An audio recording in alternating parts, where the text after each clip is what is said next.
The Sony A7S II has been the undisputed king of lowlight video since it was released all those years ago. But something you've got to ask yourself, is it still worth buying in 2019? Let's find out. What's up everyone, I'm the Everyday Dad, and if I can figure it out, you can figure it out. Look, I was just as disappointed as everyone else when we were all looking forward to Sony releasing their long-awaited, and at this point probably hyped so much it's sure to be never as good as we want, the A7S III. And I was just as disappointed when we got the A7R4. Like, it got me right here. If you are watching this in the future and this doesn't make any sense to you because you've had the amazing A7S III for a long time now, I'm both incredibly happy for you and insanely jealous of you at the same time. But back to the A7S II. Now, when this sucker was released way back in the dark ages of 2015, it very quickly got a name for itself as practically being able to see in the dark. Thanks to its revolutionary sensor, time, however, hasn't stood still, and we've got other great full-frame mirrorless cameras out there right now, like the Sony A7 III, the Nikon Z6, and though I know I'm gonna catch flack for mentioning it, the Canon EOS R. It's great, it's recording us right now. So let's find out if this bad boy is still worth its pretty darn steep price tag. But before we get too far into the video, however, I would like to thank my friends over at B&H Photo for loaning me this A7S II for the last couple of weeks to make these few videos about it. Now, if you'd like to get your very own camera that can see in the dark, it's pretty crazy how well it works.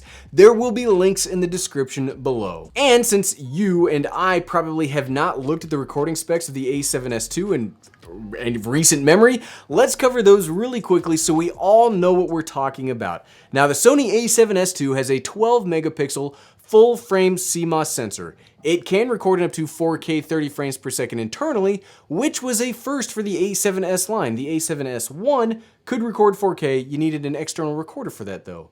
You can also record in up to 1080p 120 frames per second with this. Now, the first big negative we're going to mention is the A7S II, unlike the A7R2 and the A7 III, is it's lacking Sony's phase detection autofocus. This is rocking the older 169-point contrast-based autofocus system, so we need to be paying close attention to the focusing capabilities of this camera as we go along today. And now that we've got that out of the way, let's throw this up on the sticks so it can be the B-cam for the rest of the video. Old school Sony goodness. So like I said earlier, even though this is still currently one of the most popular full-frame cameras due to that low light capabilities, I mean, that doesn't let it off the hook because honestly, I don't think low light performance is as important for the online content creator. But let's get serious and start by breaking the A7S II down by the three most important aspects of a camera. That's what we do here. First up, video quality. Now, this camera, even for having a 4-year-old sensor, still produces an awesome image. We've been using it in 4K 30 frames per second with the Tamron 20-75, and it does have a little additional crop in 4K 30 frames per second. But what really impresses me with the image I'm getting out of the S2 is while Sony cameras these days they take 4K from their higher sensor. So they have the A7S III actually has a 6K sensor that downsamples to 4K, giving it a very awesome and beautiful 4K image. The A7S II though has a 4K sensor that records in 4K without any pixel binning. I mean, it really looks great. Now, no image quality test of the S2 could be complete without doing some low light tests, and even in my rudimentary shooting with this thing, yeah, it lives up to the hype. Like, legitimately, I'm able to push this thing into ISOs that I never even have dreamed or would dare to use. I mean, generally I try to keep all of my footage at around 400 to 800 ISO because I can light all of this. I can light all of my videos and my scenes. So again, for me, low light isn't that important, but I am so darn impressed with how, what I can do with this camera. I mean, heck, I bet I could just use my cell phone's light to record the rest of this video with this beast. 5,000 ISO is nothing to the A7S II. Now, one negative in image quality, and I mean, it's not necessarily an overall negative, it's more of a personal preference thing for me, is I really like the new Sony color science that they've gotten in the A6400 and the A7 III. I mean, I think it's some of their best work. The S2 has the older colors that I don't think are as bad as the forum fighters make it out to be, but they're definitely not as good as Sony is rocking today. And another negative is this can only do 8-bit. Even if you're recording external, there is no 10-bit, unfortunately. An awesome thing though is this camera has 5-axis in-body image stabilization. So we'll see this in action in a second, but basically what this does is it moves the sensor around inside of the camera, so it will take a little bit of the shake out of it. If you're used to Panasonic's in-body image stabilization, it doesn't really reach that level, so if you're gonna use this as a vlogging camera, it's not a reason to leave the gimbal at home. Now it might sound counterintuitive, but technical IQ, or image quality for us fancy folk, actually isn't the most important aspect that cameras can do if you are trying to make it on an online platform. Audio is so...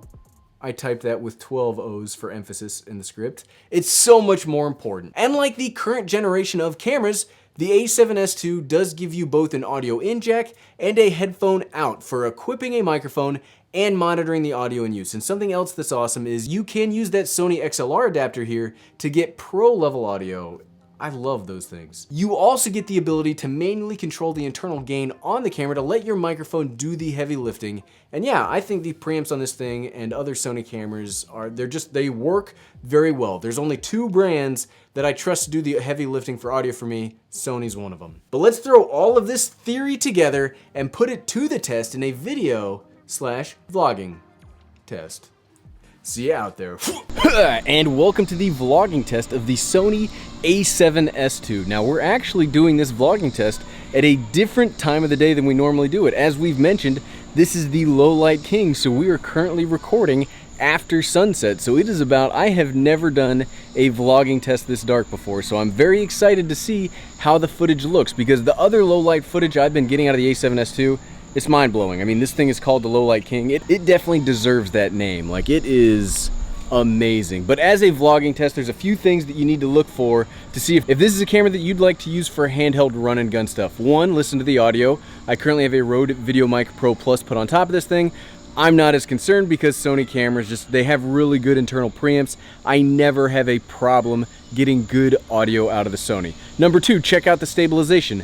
This lens is the Tamron 28-75, so it does not have stabilization built into it, but the A7S II does have in-body image stabilization, so is the stabilization good enough for you?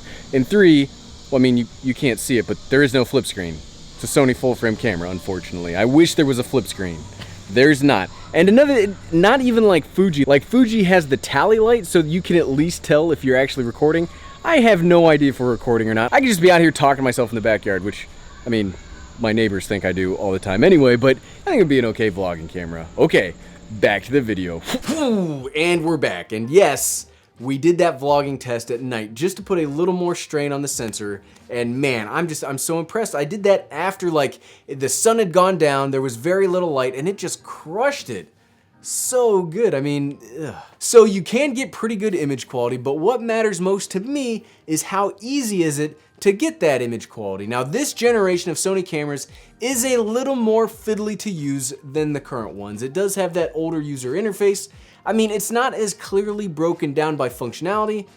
You can learn anything, yes, I've mentioned that here before, but it is a little bit tougher to use. It's a little more confusing if this is your first time using a Sony camera. Plus, the A7S II is lacking any sort of touchscreen interface, meaning you do need to use all of the physical buttons and dials to get anything actually changed or your settings established. But there is a big plus. The A7S II is kind of like a full-frame A6500 if you've ever used that camera, in that it does have a couple of very clutch customizable buttons that make it so much easier to use. I just like being able to set the buttons to do. I like being able to customize cameras for me. I don't like the companies making the camera be how they want it to be. It also has standard physical buttons to assist with camera functionality. Like, it's not that bad if you want physical buttons and dials. It's no Fuji, but it's pretty good.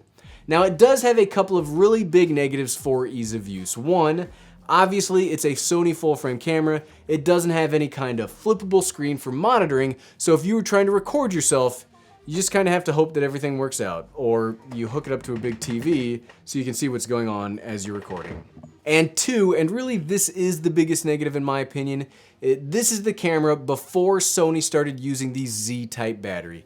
So the A7S II uses the NP50 battery, which is okay for small APS-C cameras, but that little battery, I mean, I can watch that battery die in real time on my A6400, and it's even worse when you try powering a huge full frame camera with those little tiny batteries. I mean, there's no power there. That might not sound like a big problem. I mean, just bring more batteries, right? Bring more batteries and you're good.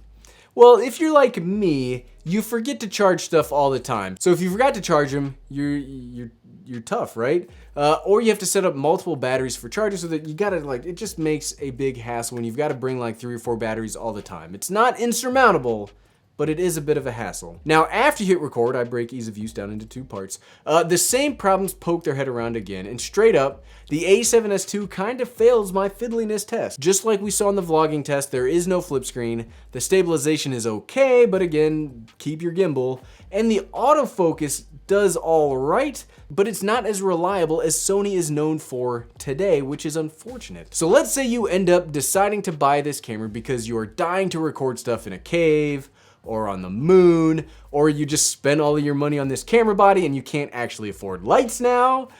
You've got this camera, so what does the ecosystem / upgrade path look like? Straight up, this is something that Sony really did right in setting themselves up for success for the future. Now, there is a lot of online hate about the longevity or viability of the E-mount next to Canon and Nikon's bigger, more advanced mounts, but if you buy a Sony E-mount lens, chances are that investment will be able to pay off for a long time to come with all of their new bodies that are coming out. Plus, most of the excellent third-party development appears to be happening for the E-mount. I mean, the Tamron 17-28 and the 28-75 that we're using right now are key examples of third-party lenses. How crazy is this? Third-party lenses that could make a body purchasing decision.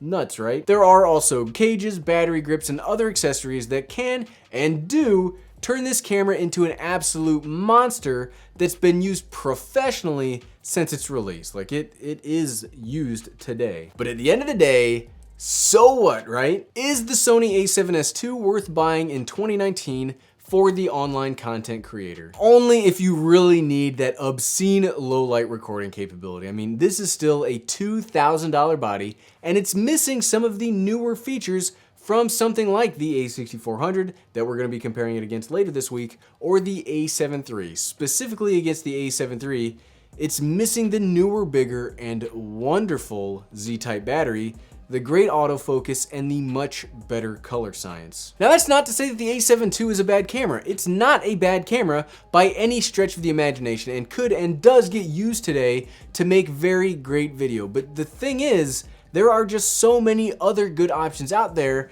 that I would not necessarily go into this unless you can get a screaming deal on it. Thanks for watching.